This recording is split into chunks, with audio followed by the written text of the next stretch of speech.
Honorable Speaker, sir, what steps are proposed to be taken by the government of India through the Ministry of Health and Family Welfare in the association with such and above international regulatory bodies to address the regulatory issues pertaining to veterinary medicine?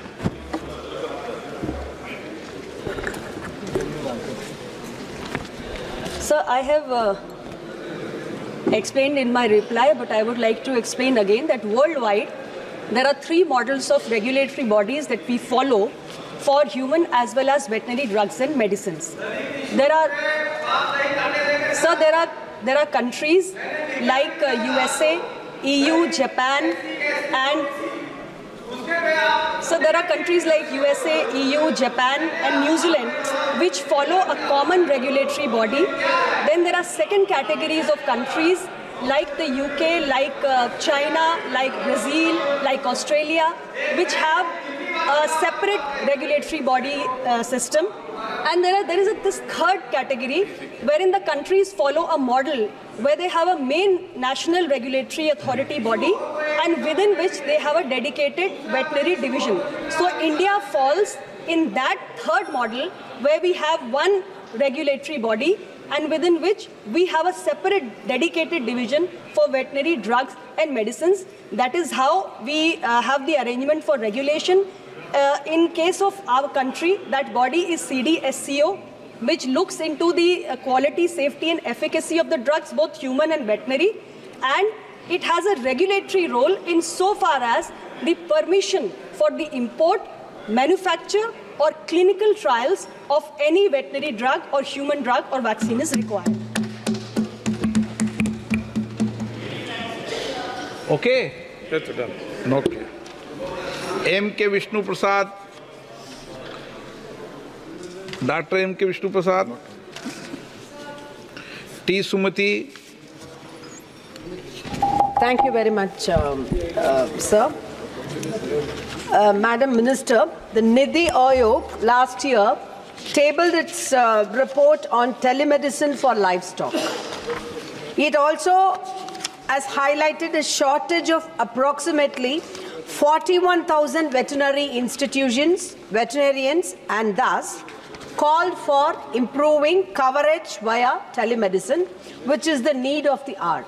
So I would like to ask Madam Minister through you, sir, what measures has the ministry or the minister taken in this context, including the regulation of telemedicine for livestock? This question pertains to separate regulatory authority for veterinary drugs and medicine. Telemedicine is not related to it. Question number 266. We don't look into Kartik P. Chidambaram. माननीय मंत्री जी, Bill of the House. माननीय सदस्य, it's disappointing that this NDA government, no data available government, does not have data on the number of people who are disabled who seek benefits from the Ayushman Bharat scheme. 4 to 5% of our country have some disabilities. Through you, I would like to know whether the government has got any special plans to make sure that everybody with disabilities is universally covered by this insurance scheme, and whether they have any plans on giving any support for those who have caregivers and whether they will pay for those caregivers. First of all, sir, government has all the data insofar as our eligible beneficiary base is concerned. We are covering bottom 40% population under this scheme, and disability, because the question pertains to disability, sir. I would like to first apprise the House through you and the honourable member, sir, that when we talk about the beneficiary base of PMJ, where do we derive the beneficiaries from? We derive it from the SEC data, we derive it from the RSBY, and we derive it from NFSA.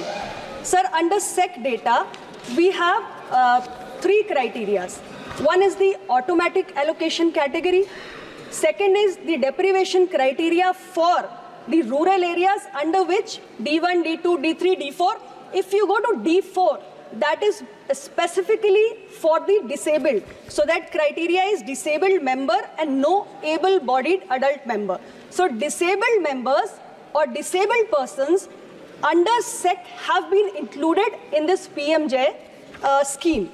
Also, sir, under NFSA, we have a criteria under which the Antyodaya Ann Yojana households also specify that disability will be the common inclusion criteria for the identification of priority household.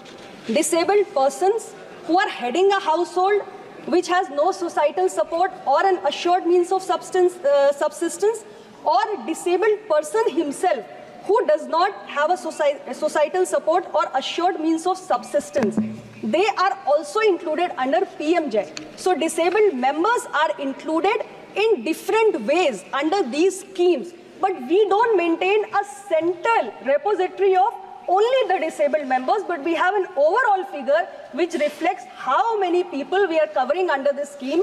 Also, sir, there are 13 states. I would like to apprise the honorable member. There are 13 states which follow universal health coverage. So every member within that state who's disabled also is covered under this scheme. And I would like to add that we have a health benefit package under PMJ. That package has been revised 5 times. So the new package of 2022 we have, that package includes 36 medical and surgical packages across 6 medical specialties, which are aimed at helping the disabled persons. And as reported by the state, more than 95,000 admissions across 27 disabilities, across 27 states have happened for the disabled persons. So we very much take care of the disabled persons by way of PMJ schemes, but in a different way. Supplementary. The question was whether they are going to support caregivers for disabled people. The minister didn't answer that, sir.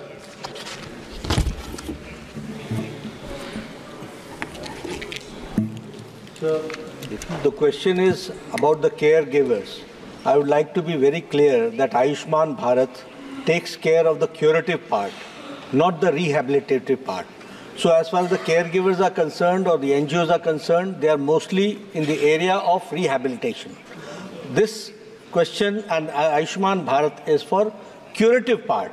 And for curative part, the minister has given a very detailed answer about the packages, about the issue, about the areas where we intervene and we give support to the people. Sri Bhartari Mehtab, B. Mehtab, Sri Mallu Ravi.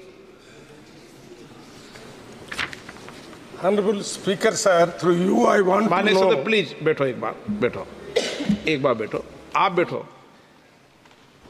कभी भी जब नाम बोलते हैं, जब भी प्रश्न पूछते हैं, ठीक है ना? आप कई बार मैं देखता हूं कि आपका नाम नहीं लेते तो भी खड़े हो जाते हो. मल्लू रवि जी, आपको कह रहा हूं मैं. Sir, thank you very much for giving the time to ask this. I want to know from the Honorable Minister whether there is any data available on the utilization by scheduled castes and scheduled tribes under this Ayushman Bharat scheme. Sir, Ayushman Bharat Pradhan Mantri Jan Arogya Yojana, I have already explained in my previous reply that we have different bases on which we select or identify the beneficiaries. We don't maintain a separate data for SC, ST, but if you go to the criteria that we have chosen under PMJ in the rural areas as well as in the urban areas. Rural areas, we have deprivation criteria. Urban areas, we have occupational criteria. And there are certain categories of automatic allocation. Sir, I don't want to go into the details of every category, it will take time. But mostly, it is the marginalized and vulnerable section of the society who are also SC, STs who are benefited because of this criteria majorly under this scheme.